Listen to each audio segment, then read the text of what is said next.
9 साल पहले 2014 में हरियाणा की प्रति व्यक्ति आय पूरे देश में नंबर 1 था। प्रति व्यक्ति निवेश में पूरे देश में 1 नंबर था। नौकरी देने में नंबर 1 था। कानून व्यवस्था में नंबर 1 था। खेल खिलाड़ियों में सबसे 1 था। आज क्या परिस्थिति है? हरियाणा किस चीज में नंबर 1 है? बेरोजगारी में। ये मेरे आंकड़े नहीं है, सरकारी केंद्र सरकार के आंकड़े हैं। पूरे देश में सबसे ज्यादा बेरोजगारी हरियाणा में है और महंगाई नंबर 1। और आपका कानून व्यवस्था का आप देख रहे हो, अपराध में ऊपरले प्रदेशों में आ गया। अपराध इतनी तेजी से बढ़ रहा है, चाहे वो महिलाओं के प्रति अपराध हो, चाहे दलितों के प्रति हो, हर चीज में इनका इजाफा हो रहा है। और नौकरी देने की तो कोई बात ही नहीं। एक और पोर्टल चला रखा है, कोई नौकरी इनकी देती नहीं। और काम क्या हुए हैं? पेपर लीक हुए हैं, कम से कम 20 पेपर लीक हुए हैं। घोटाले एक के बाद एक घोटाला हुआ है और हरियाणा जो अपने स्थान पे था पावदान से नंबर 1 से फिसलकर पता नहीं कौन से नंबर पे पहुंच गया। आज असुरक्षा में भी हरियाणा नंबर 1 है। सरकारी एनएसओ के आंकड़े हैं। तो ये सरकार जो है कोई अचीवमेंट नहीं। एक इन्होंने यूनिट जो है बिजली की पैदा नहीं करी, 1 इंच मेट्रो नहीं बढ़ाई, 1 इंच रेलवे लाइन नहीं लेके आए। कौन सी अचीवमेंट है? नॉन प्रोग्रेसिव गवर्नमेंट है, सिर्फ बदला बदली की सरकार है, नाम बदलने की काम करते हैं और कोई काम नहीं इनका। नॉन परफॉर्मिंग सरकार है और हरियाणा को अपने स्थान से फिसला दिया। ये अचीवमेंट है इनकी। बाकी इनके पास एक कोई भी अचीवमेंट नहीं है ये कहने के लिए हमारे पास की उपलब्धि है। कोई बड़ी इंस्टीट्यूट लेके आए हों। मांग हर चीज की बढ़ रही है। महंगाई कितनी तेजी से बढ़ रही है। अब ये कहते हैं अगर जी पिछली सरकार में तो 84,000 नौकरियां लगी थी, हमने इतने लगा। अरे 84,000 तो तुम पब्लिक सर्विस कमीशन और सबॉर्डिनेट सर्विस कमीशन की बता रहे हो। जो पुलिस में शिक्षा में टीचर्स का जो 1 लाख टीचर अपने भर्ती करे, पुलिस के इतने करे, वो कहाँ गए?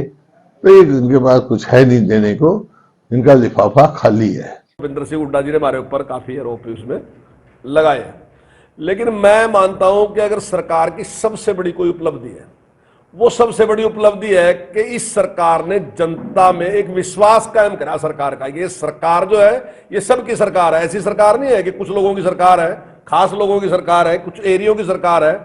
वो जो एक भ्रम पैदा कर दिया था, जो लोगों के मन में बैठा दी थी ये बात कि सरकार जो है खास एरिया की सरकार है, खास लोगों की सरकार है। आज जो सरकार है वो 3.25 करोड़ लोगों की सरकार है। और ये सरकार हमने 9 साल में हमने विश्वास कायम करने का काम हमने किया है। जहां पहले रोजगार के लिए निश्चित था कि इसके लिए सिफारिश चाहिएगी या इसके लिए पैसा चाहिएगा, आज हर आदमी को पता, गरीब से गरीब आदमी को भी इस बात का पता है कि अगर मेरा बेटा इंटेलिजेंट है तो दुनिया की कोई ताकत उसको रोक नहीं सकती। निश्चित तौर से उसको रोजगार मिलेगा, उसको नौकरी मिलेगी, उसको कोई रोक नहीं सकता। डेवलपमेंट के मामले में भी आज कोई आदमी ये नहीं कह सकता। जब हमारी सरकार बनी तो चारों तरफ एक ही बात थी कि डेवलपमेंट में भेदभाव है, डेवलपमेंट में भेदभाव है। लेकिन आज कोई व्यक्ति पूरे हरियाणा में भी ये बात नहीं कह सकता कि कहीं किसी के साथ भी भेदभाव रहा।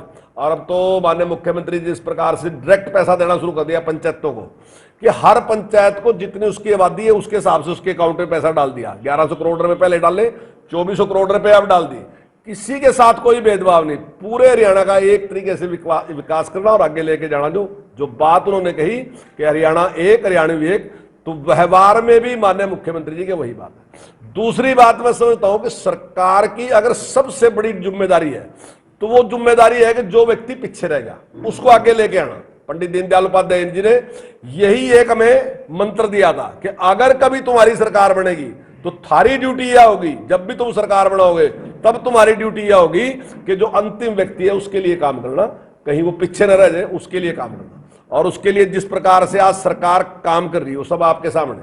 कुछ भी कह सकते हैं, लेकिन सच्चाई है कि जब उनका टाइम था, मैं लोगों से भी ये कहता हूं कि 10 साल उनका टाइम रहा, तो 10 साल में वो पूरे जिले में 10 चीजें गिनवा दे। 10 साल में 10 चीजें गिनवा दे। कहते क्या है कि हमने थर्मल प्लांट लगाया। थर्मल प्लांट सबका है।